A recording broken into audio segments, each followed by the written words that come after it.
What's up, guys? Nick here from Budget Decks coming at you with a brand new budget deck.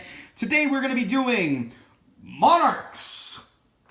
Yes, I know, it is not 2015. Nick, why are you profiling a Monarch deck 3 years later? Simple. I just started playing them like 2 weeks ago. And by that I mean I bought 3 of the structure decks and then built it online, edited it online, and then bought the cards in the exact same day.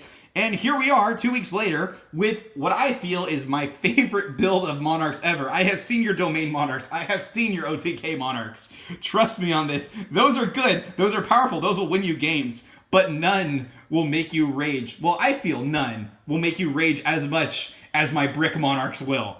So let's get into this. Here we go. Oh boy.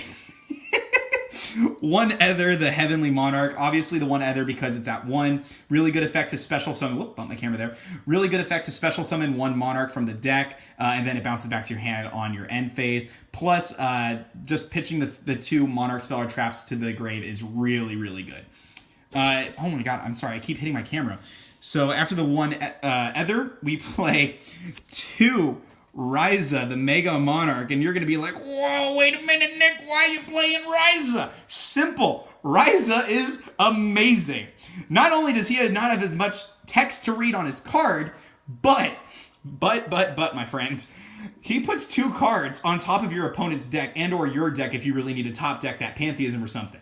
So, hear me out. When he's summoned by attributing a monster, you can put 2 cards on top of the deck. 1 card has to be from your opponent's side of the field, and then 1 card has to be from both of your guys' graveyards. So, if you have Pantheism in the graveyard and they have some shit on their field you want to get rid of, you can top deck that Pantheism to get that plus, to get the extra 2 draw, and you can like put a Mirror Force or some set spell or trap to the field that they haven't activated yet back on top of their deck, or some useless monster that they just machine duped or something on top of their deck, and they're just like, wait a minute, I just used this and I want something else, and it's like, no, you're not getting anything else. Sorry, buddy.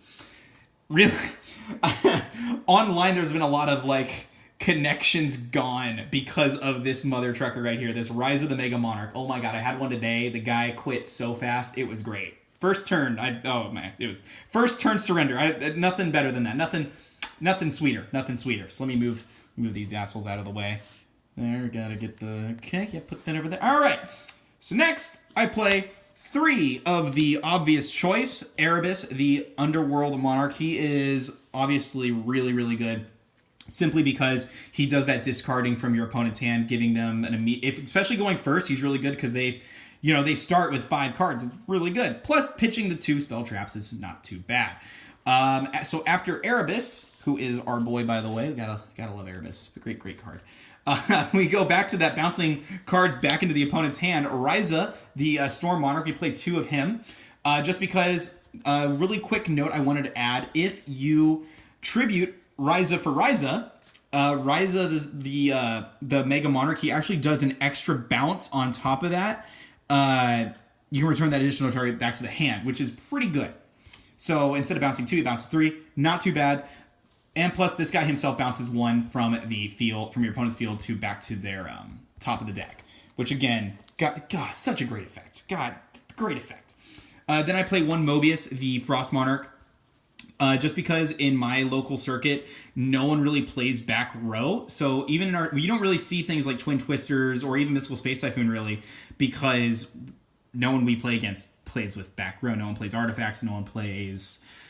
Well, artifacts, you don't want to play Twin Twisters again, but no one really plays, Mirror Force other than me.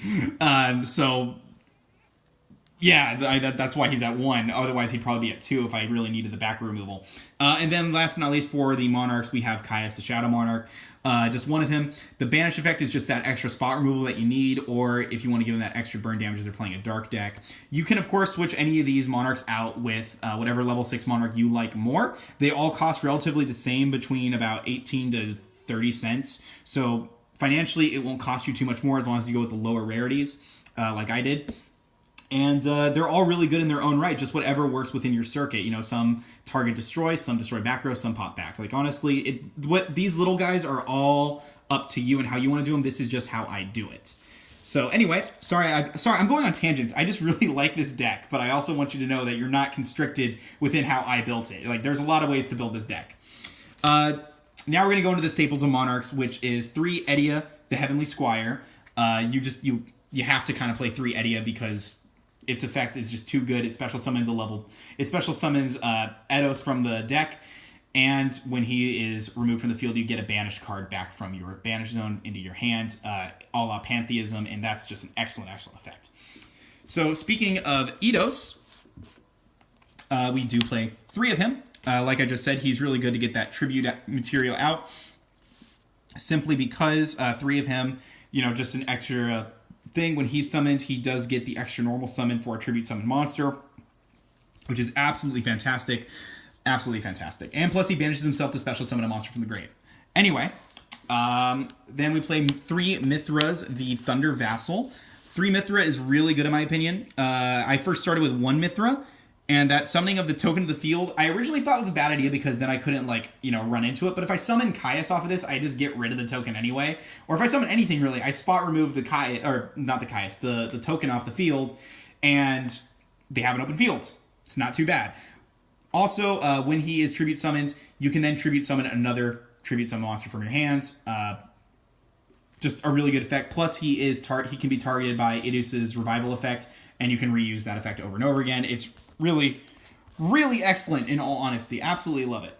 Absolutely love it. Last but not least, for the little guys, just that extra special summon 1 Lander of the Rock Vassal. He acts like a Book of Moon in the hand. In order to special summon him, you have to target a face-up opponent's monster and flip it face down. And then you can special summon him from the deck. And of course, he does have that. What's his secondary effect? I haven't used his secondary effect. You can target 1 monster with 800 attack and defense to your grave and add it to your hand, which actually that's pretty freaking good right there. I should start using that. I only have 1 of them. You can definitely add more of him. He's pretty good. I've been playing around, but 1 seems to be the best for me. Next, on to the spells. Man, this is going to be a long video. I'm sorry, guys. I really enjoy this deck. Even though it's bricky, it's a really fun deck to play, and for the price point, it makes me smile. I'm smiling right now. I'm smiling a lot. 3 Domain. Just really good field spell. When you have no cards in your extra deck, you can tribute... And I'm the only player that controls a tribute summon monster. You can't special summon a monster for your extra deck, and if a tribute summon monster you control attacks an opponent's monster, it gains 800 attack during damage calculation. And you can also reveal a Monarch from your hand, lower their level by 2, but that can only be a level 8 one if I remember right. And then you can tribute summon for 1 less. And that's really, really, really, really, really good. Really good. Really, really, really, really good. Really good.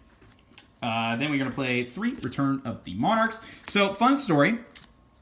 When I originally made this deck on my lonesome, I didn't run this at all because I thought, wow, this is crap. How, it's not a special summon. I mean, it's a searcher, but it really requires something. Actually, it's overpowered as fuck. And here is why. When you tribute summon a monster, you search. Granted, you can only use it once per turn. You can only use the effect of that card once per turn, which is disappointing. But it's good discard material. Honestly, you could probably get away running this at 2 and putting in a Monarch's Erupt or a first Monarch or something. Just one of the better Monarch traps, or even tech a Monarch, like a Monarch spell, or hell, a Dark Hole or something. Because you'll notice there's no Dark Hole in this. But yeah, Return of the Monarchs, I played at 3. It works really well. Can be a little bricky, but honestly, 3 has kind of been the golden number for me. And yeah. Sorry, I'm really sorry I'm going on tangents, guys. I don't mean to I mean to apologize, but at the same time I don't, because it's such a fun deck. It's just so fun. 3 Tenacity, just basic search power. You reveal a Monarch from your hand, get a Monarch spell or trap, which, as you've noticed, everything is a Monarch spell or trap. Duh. So, man, I should be using my left hand for this. Oh my god. Oh, look at my disorganization, guys. Oh my god. 2 March of the Monarchs. Absolutely excellent card. What does it do? It tribute summoned monster you control cannot be targeted or destroyed by card effects, and you cannot summon monsters to the extra deck. Well, you're playing Monarchs, so you don't have an extra deck. GG. So March of the Monarchs, pretty good card. Pretty good card. Saved me a few times. So next, so one thing I'm going to note, you may notice I'm running 6 level 8s. If you watch my Magnet video, you'll notice when I run 6 level 8s, I start thinking of running the trade-in engine. So guess what? 2 trade-ins, because I have 6 level 8s. The reason I'm not running 3 trade-ins is because of my extra draw power, Pantheism, which acts as a trade-in for Monarch spells. Just activate Pantheism. You pitch a Monarch spell or trap from your hand. Is it Monarch spell? Yeah, spell or trap from your hand to the grave. and you draw 2 cards. So that essentially is a better trade-in. I wish this was at 3, but I get because of the banishing effect why it's at 1. It makes a lot of sense. It makes a lot of sense. But yeah, so I do play a smaller trade-in engine. Can confirm. One of the better things. 1 Monarch Storm 4th because, you know, make a Monarch a Kaiju. Why not? 1 for 1. 1 Rhoda to search out Edia. 1 Soul Charge. That rounds off our spells right there. Oh my god. Oh my god. I need to get good. I need to get good at... Forget getting good at Yu-Gi-Oh! I need to get good at, like, picking up my cards. And then, last but not least, 3 Prime Monarchs. This rounds up to 40 cards right here. Prime Monarch is actually really good. I actually run it at... People usually run only 1 or 2. I run 3, and here's why. The draw power is phenomenal in the deck.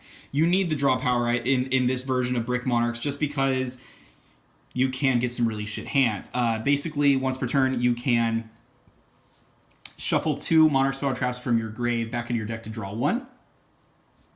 And then if this is in the graveyard, you can banish 1 Monarch spell or trap and special summon it in defense mode as a Monarch itself, and then you can tribute over it and do it. So this is a really great card, especially for the draw power. Best part is you can activate on both players' turns. So that extra, you know, 1 or 2 cards in a turn is just, it's fantastic. In all honesty, like, if people that play this at 1, like, I get it, you want to pitch it to the grave and special summon it, like, I get that's the point, but at the same time, like, I have a thing for draw power.